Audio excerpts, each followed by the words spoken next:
Yooyaa kan jirtu daawwattoota keenya OBN Cyber Media irraa oduu odeeffannoowwan guyyaa irraaf qindeeffanne isinitti himna. Jalqaba irratti oduuwwan ijoo. Dargaggoonni safuufi duudhaa hawaasaa cabsuun shakkaman to'ataman. Filannoon Marsaa torbaffaa Caamsaa 24 bara 2018 ni gaggeeffamaa jedhame. Dubartiin taphataa Kooriyaa Kibbaa maqaa balleessite gaashiree buute. Isin biratti gosti mukaa umrii dheeraa jiraatu maal jedhama? Kana irrattis waan qindeeffannee qabnaa gara bal'ina isaaniitti ceena. Ani Niimoonaa Maamudeeti. Namoonni safuu hawaasaa cabsan to'ataman. Poolisiin Federaalaa badhaasa TikTokii irratti namoota uffannaa duudhaa fi safuu mataa cabsaniiru jechuun shakke to'ate. Poolisiin Federaalaa Itiyoophiyaa TikTokaroota akkaataa uffataa aadaa fi safuu biyyattii cabsan to'achuun qorannoo eegaluus beeksiseera.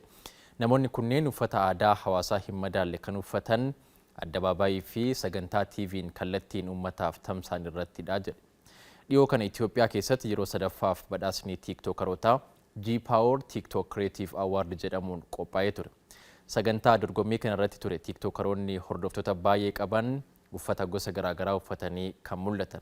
Haa ta'u malee kanneen aadaa fi naamusa uummataa Itiyoophiyaa irraa maqee uffatanii dhufan akka jiran poolisiin bira gaheera. Namoonni kunneenis uffata qaama isaanii mul'isu uffataniiru jedhe. Shakkamtoota kanas michuuwwan isaanii waliin to'atee qorannoo eegaluu poolisiin federaalaa himeera. Michuuwwan kunneenis kanneen hirmaataniin ala kan saganticha ispoonsara godhanii fi qindeessan akka ta'an eereera. Namoonni to'ataman kunneen Wangeelaawit Gabre Indiriyaas, Barakat Tsaggaayee, Magdim Darajee, Giruum Gazaahany, Yohaannis Mokonnin ta'uu Poolisii Federaalaa irraa odeeffanne. Itiyoophiyaatti filannoon biyyaalessaa marsaa torbaffaan Caamsaa 24 bara 2018 akka filatamu boordiin filannoo biyyaalessaa beeksise. Boordichi dhimmicha laalchisuun miidiyaaleef ibsa kenneera. Filannoon biyyaalessaa barana filatamu bilisaa fi haqa qabeessa akka ta'uuf paartilee morkattootaa 56 waliin mari'achuus boordichi beeksiseera. Milkaa'ina filannoo biyyaalessaaf liicalloowwan barbaachisan hundi guutamaa jiraachuu walitti qabduun boordii filannoo biyyaalessaa adde Meelaatoowarq Haayiluu himanii adeemsi filattoota galmeessuu karaa dijitaalawaa fi waraqaan kan raawwatamu ta'us eeraniiru. Paartileen morkattootaa of beeksisuu, duula filadhaa gaggeessuu, miidiyaa sirnaan fayyadamuu fi qoodinsa baajetaa irratti haqa qabeessummaan gama mootummaa biyya bulchaa jiruun akka jiraatuuf haaldureen barbaachisu xumuramuus adde Meelaatoowarq himaniiru. Filannoo biyyaalessaa marsaa torbaffaa bara kana filatamuuf paartileen morkattootaa beekamtii qaban amajjii tokko bara 2018 hanga Caamsaa 19 bara 2018tti duula filadhaa gaggeessu jedhame. Caamsaa 24 bara 2018 ammoo guutuu biyyattiitti buufataalee filannoo adda bahan hundatti sagaleen kan kennamu ta'uu boordiin filannoo biyyaalessaa beeksiseera. Paartiin Dimokiraatawaa Tigraay Simrat beekamtii waraqaa ragaa paartii siyaasaa naannoo ta'uu dandeessisu argachuu boordiin filannoo biyyaalessaa Itiyoophiyaa beeksiseera. Dubartiin taphataa Kooriyaa Kibbaa maqaa balleessite gaashiree buute. Dubartiin maqaa ishee ifatti hin heeramin tokko Saan Heengmiin na ulfeesseera jechuun maallaqa irraa waan fudhatteef adabbiin hidhaa itti murtaa'e. Manni murtii Kooriyaa Kibbaa dubartii doolaara 200,000 doorsisuun taphataa Tottenham Hotspurs Saan Heengmiin irraa fudhattee hidhaa waggaa 4tiin adabeera. Dubartiin kun maallaqa kana fudhachuuf jecha yeroo 15 Saan Heengmiin doorsisuun ishee himameera. Manni murtichaas nama ganna 40 ta'e gocha yakkaa kana keessa harka qabu irrattis hidhaa waggaa 2 dabarseera. Dubartiin kun maallaqa doorsisuun taphataa kanarraa fudhatte kanas meeshaalee gaggaarii fi qaalii ta'een akka bitatteetu himame. Abbootiin alangaa dubartiin kun maallaqa akka beenyaatti erga fudhattee booda akka miidhamtuutti of dhiyeessite jedhe. Haa ta'utii himannaan ishee guutummaan guutuutti dhugaa akka hin taane abbootiin alangaa himuu BBC fi AFP irraa odeeffanne.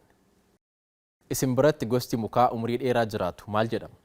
Hanga waggaa meeqaa immoo jiraachuu danda'a? Mukni waggaa 600tti siqu paarkii biyyaalessaa Subbaa keessa jiraachuu odeeffanne. Akka itti aanutti dhiyaataa daawwadhaa.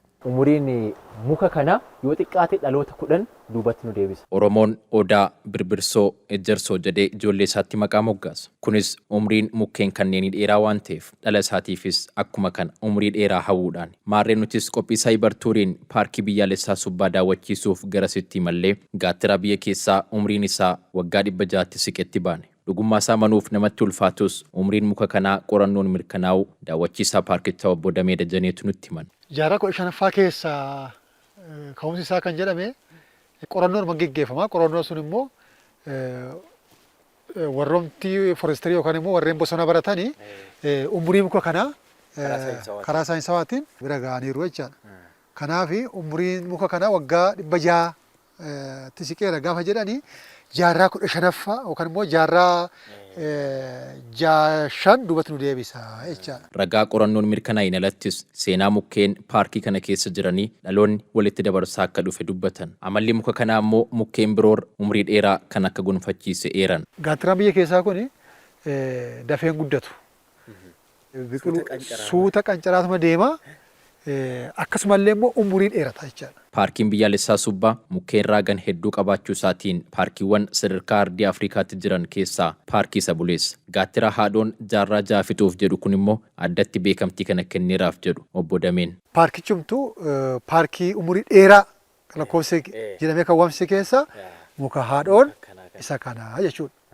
Akkuma Afrikaatittiyyuu the oldest park in Africa jedhamuuf sababa muka haadhoo kanaaf. Taateewwan gurguddoo jaarraa 15ffaa keessa raawwatan maal yaadattu? Namoota beekamoo jaarraa sana keessa maqaan isaanii ka'u hoo eenyuunfaa maqaa dha'uu dandeessu? Mukni kun osoo afaan qabaate seeronni makkoobilii akkamiin hojiirra akka oolaa ture nutti himuuf ragaa guutuu harkaa qaba ture. Hammeenya daldala garbaa bara dhaloota isaa raawwatamaa turanis tokko lamaan nuuf tarreessuu danda'a ture. Ofii naannoo keessanitti muka buleessa waggaa hammam jiraate beektu? Yaada keessan nuuf barreessuu hin qusatinaa.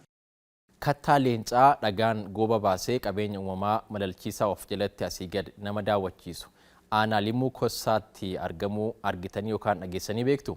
Abdii Rabbumaa gara kattaa kanaatti maluun waan qopheesse qaba kunooti. Daawwattoota keenya aanaa Limuu Kossaatti kan nuti argamnee jirru yommuu ta'u, bakki isin mana qarree gubbaarratti argaa jirtan kun kattaa leencaa jedhamuudha kan beekamudha. Bakka hawwata turizimii mijataadha. Godinni Jimmaa bakkeewwan hawwata turizimii hedduun kan badhaate yommuu ta'u, kattaan leencaa bakka hawwata turizimii yaadaaf qalbii namaa booji'u. Kattaa fagoorraa mul'atu yoo walitti ba'an qabeenya uumaan uumama badhaase irra dhaabbatanii abooruun kattaan leencaa nama hawwata. Oromiyaan qabeenya dilbii hedduu kan qabdu yommuu ta'u, bakkeewwan hedduun bakkee turizimiif ooluu danda'anidha. Godina Jimmaattis aanaalee hedduu keessatti bakkeen hawwata turizimii hedduun kan argaman yommuu ta'u, aanaa Limuu Kossaa keessatti ganda Kossaa Geesheetti bakkee hawwata turizimii mijatu as keessa lubbuu qabeeyyiif akkasumas immoo bosona daawwannaaf tolan hedduutu kan as keessatti argamanidha. Bakka yaadaaf qalbii namaa booji'u qabeenyi naannoo jiru yoo misoome bakka aragalfii ta'uu akka danda'uuf ragaadha. Lubbuu qabeeyyiif mukeewwan buleeyyiin hedduun achi keessatti argaman simboo ta'anii firu. Bakka bashannanaa ta'uusaas jiraattotarraa odeeffanne. Kattaan leencaa kun uumamni isaa adda jechuudha. Baay'ee bareeda. Dheerina guddaa kan inni qabudha. Gubbaa isaa irratti immoo bakka bashannanaa manni keessa taa'anillee aara galfatan bunaan haguugameeti mukkeen gosa garaagaraatiin haguugameeti kan inni jiru. Kanaaf baay'ee bakka bashannanaa ta'edha. Bakka kanatti amma fakkeenyaaf cidha garaagaraa gaggeessuun ni danda'ama. Bakka hawwataa mijataa ta'edha. Kun immoo bunaan haguugameeti kan jiru. Akka riqichaattillee hojjetamee bakka miidhagaa bakka ijaaf namatti toludha.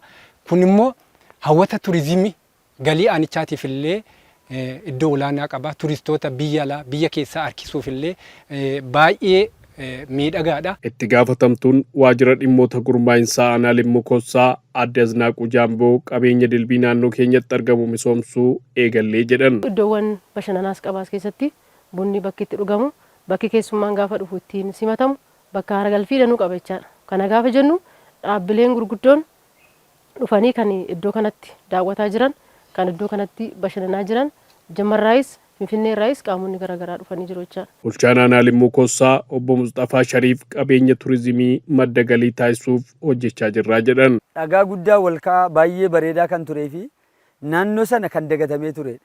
Yeroo ammaa kana manni bareedaan achitti ijaaramuudhaan naannoo sana namni akka daawwatuu fi walka'iinsa meetira 2000 ol irratti yeroo ammaa sana ijaarsa ijaarameenii naannoon sun hawwataa ta'ee yeroo ammaa kana baay'ee bareedeeti kan jiru. Bakkeewwan hawwata turizimii akka kanaa kanaan dura dagatamee kan jiru yeroo ammaa kana bareechuudhaan tolchuudhaan namni immoo naannoo sana deemee akka bashannanu gochuu keessatti hojiin bal'aan gama kanaan hojjetamaati kan jiru.